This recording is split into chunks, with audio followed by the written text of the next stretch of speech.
So, Toby, start with a little bit of the backstory. So, Bronx, Brooklyn? No, I'm from Orange, New Jersey. Sorry. We all think of that whole area as all the same. Yeah. But then a couple years at Duquesne and then moved. So, has it been hard to move from school to school? And then ultimately, why West Virginia this last time around? Of course, it's always hard to move places because you miss your friends and stuff like that. But inevitably, I knew what was best for me, and that to sacrifice what I needed to do for my career. For me coming here, it was a little bit easier adjustment just because it's only an hour from Pittsburgh, so I was a little bit familiar with the area. So I felt comfortable when I came here. You were familiar with Darren and I'm sure Tucker as well because you guys played the same conference. So Yeah. how much, when you started to look for a new school, how quickly did you focus in on them? Did you like them when you competed against them, or was it there's a rivalry there? How'd that work, and why did you ultimately want to come here? I was always a fan of how Drake played. They're a well-coached team, and that we've had battles over the years. So, for me, during my process of choosing a school, when Coach reached out to me, it was kind of like a no-brainer just because I had mutual respect for him and his son and the relationship I built with Tucker. So it just made sense for me to come here and make something happen with them. So many newcomers. Is it hard to blend? I mean, maybe at first, maybe the first few weeks, but when you actually start spending time with them and off the court, because off the court is really what gels the chemistry, honestly, because in college basketball, it's better to like your teammates. It's not professional yet, but the more you like your teammates, the more you gel with them on the court and you understand and how to talk to them. We were asking Tucker earlier about running the law school hill. Your thoughts? When you first saw that hill, what was going through your mind there? My thoughts on when I first saw the hill, I saw it with the football team when they ran it, like a little video, and we got the word that we were going to be running it for the first time, and I was just like, whoa, okay. I am used to hills, hill running back at home, but it was just a little adjustment got me by storm. I thought we were going to be just running on the court a whole lot or just being on the field, but yeah, that hill is very much it gets you. It gets you fast.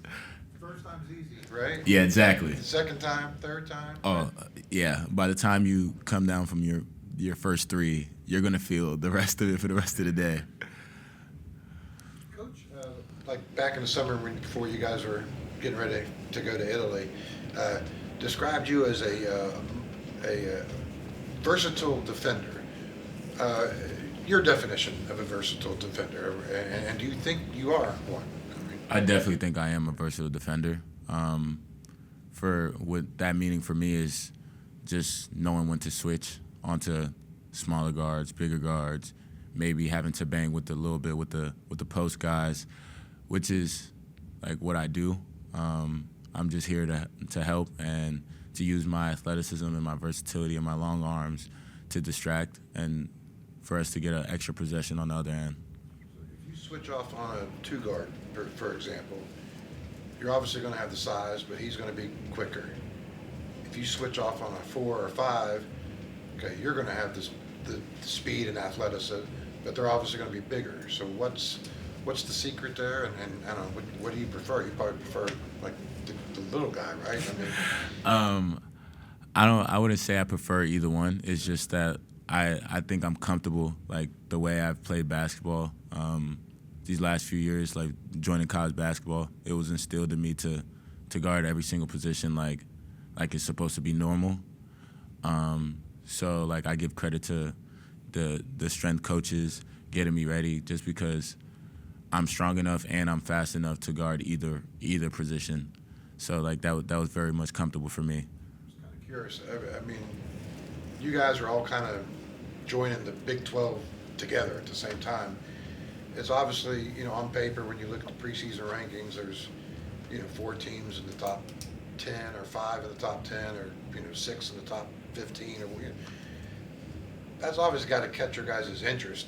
I mean, at least a little bit. I mean, have you guys even kind of started taking a look at that yet, or even like individually, like, oh my goodness, there's we got this team and this team and this team over here. Anything like that at all? Or?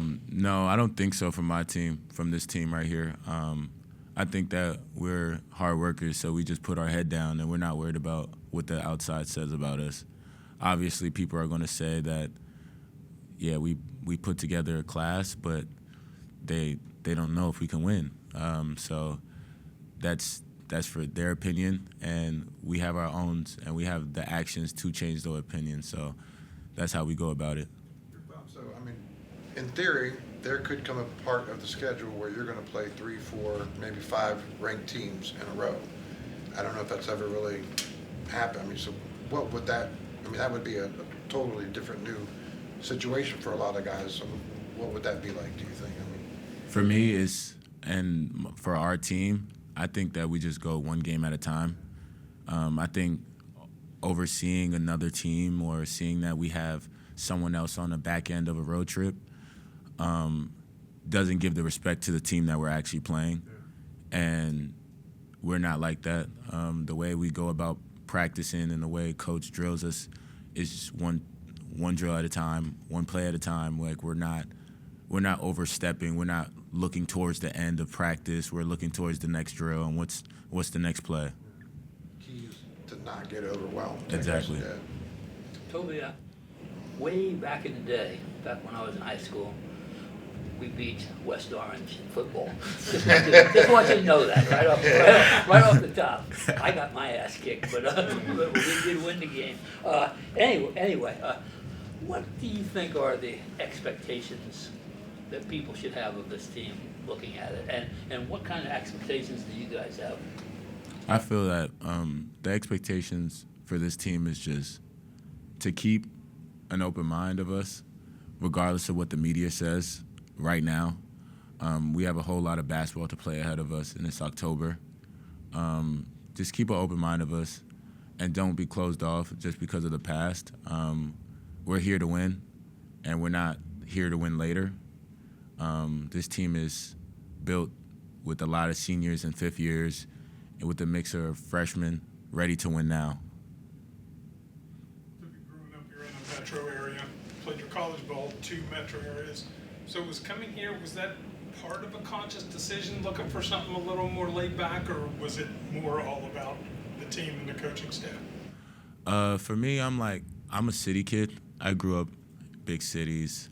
So honestly, it wasn't very much of a hard adjustment coming here because I'm more of a laid back person anyway. But what drew me here is just that the chemistry I had with the coach.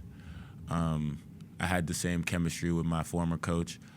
And just I thrive off of having a mutual respect for my teammates and the coaches as well, and just seeing what they do and how well they do it, and just seeing how composed they are on the sideline. How different is his style compared to the others that you've played? And hardest thing to adjust to, maybe the easiest thing to adjust to?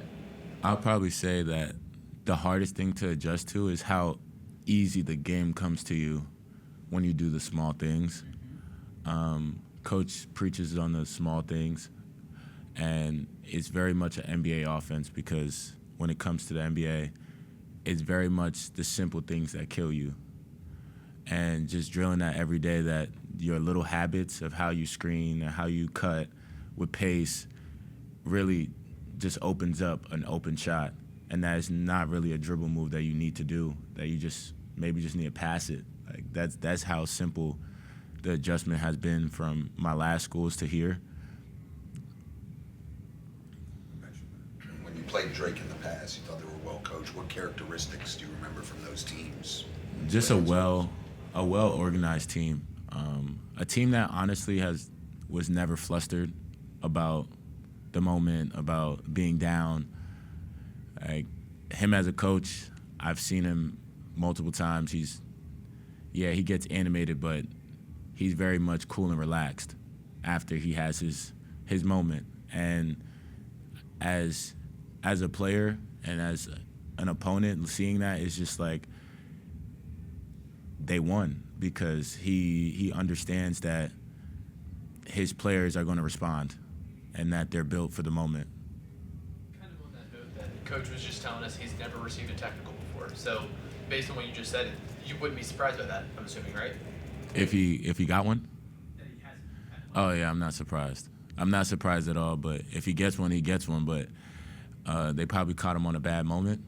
But they probably got him on a bad moment. But he is very much animated, like in practice, and like I think that he's very much well composed. And when it comes to practice, just because he understands that he did all the teaching in practice, and this whole summer that he knows that we are prepared and that we play our best when we're way more relaxed.